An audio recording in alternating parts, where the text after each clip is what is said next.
let's welcome in our Patriots reporter, Mike Reese, NFL analyst, Mina Kimes. And Mike, what more can you tell us about Drake Maye missing practice?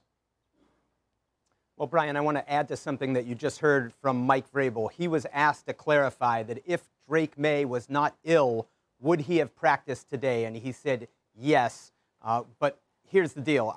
He said we've dealt with this illness for 6 weeks or so with other players. So he's trying to protect not just Drake Maye, but the rest of the team. He added that Drake Maye was here for meetings this morning.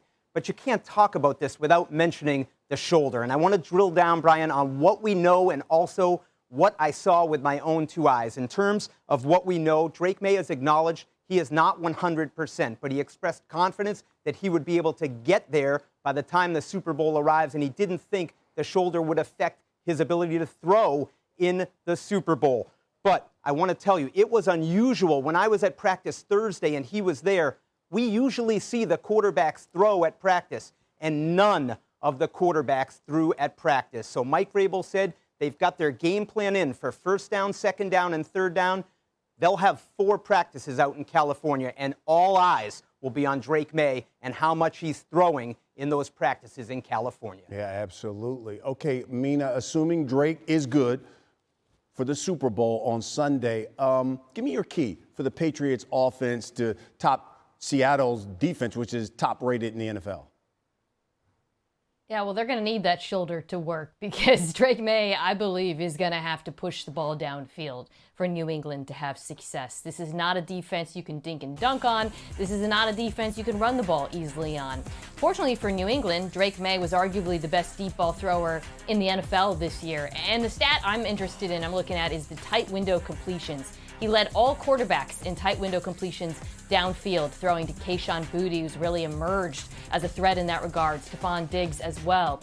Seattle, for the most part this year, has been excellent. They've only allowed 2 yards per attempt on tight window throws, which is second best league-wide. But we just saw Matthew Stafford have success with tight window completions, throwing the ball downfield. I think the New England Patriots are going to have to replicate that, or at least come close to it, to move the ball on Seattle. Yeah, that was the best thing about Drake Maye this season, throwing downfield. He was probably the best in the NFL during the regular season. Okay, Mike Reese, thank you very much. Mina, sit tight, more from you in just a moment. All right, meanwhile, the Seahawks are making their 4th Super Bowl appearance and have won 9 straight games, including the playoffs, their second longest streak in franchise history. Seattle Super Bowl teams have something in common, a very strong defense. This is their 3rd time making the Super Bowl while leading the league in scoring defense in the regular season, tied for the most in NFL history. Sam Darnold has been elite when throwing downfield this season. His 32 completions of 20 or more air yards in the regular season were second most in the NFL behind Matthew Stafford. All right, Mina Kimes still here with us. Let's bring in our NFL reporter, Lindsay Theory. And Lindsay, Sam Darnold has been dealing with an oblique injury since the divisional round. What more can you tell us about how he's progressing and how he looked out there on the practice field? Hi, Amina. Well, I caught up briefly with Sam Darnold before his first Super Bowl preparation practice.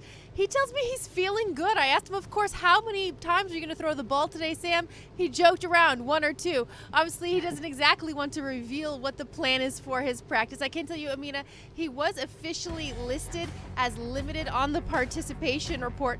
I spoke with his teammate, also Kenneth Walker, and asked him really how this offense has been able to continue to progress with their quarterback limited in practices the last couple of weeks. He tells me that it's all about the mental reps that Darnold's been taking, as well as the mental reps that the team is taking with him. He says that's helping this offense as we've really honed in on the details and have stuck to our process. Now, Mike McDonald is expected to meet with reporters at the top of the hour. Of course, we will try to find out as much as we can about exactly what Darnold's plan is as he prepares for the Super Bowl. As you mentioned earlier, just 9 days away. Feeling much better. Mina, what's the key for Sam Darnold to find success against that Patriots defense?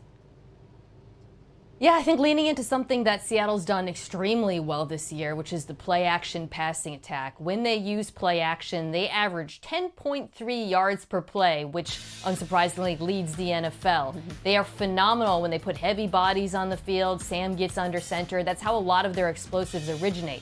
Now, the challenge here is this New England defense has arguably been the best versus play action this entire season. They are first in EPA per play and second in yards per play. So this is a real strength-on-strength matchup between Seattle and New England, but it's one I think Seattle's going to have to succeed at for them to push the ball downfield the way they have for much of the season. Yeah, a matchup I know everyone will have their eyes on during the Super Bowl. Lindsay, thanks so much for the insight. Mina, we'll see you a little bit later on in the show.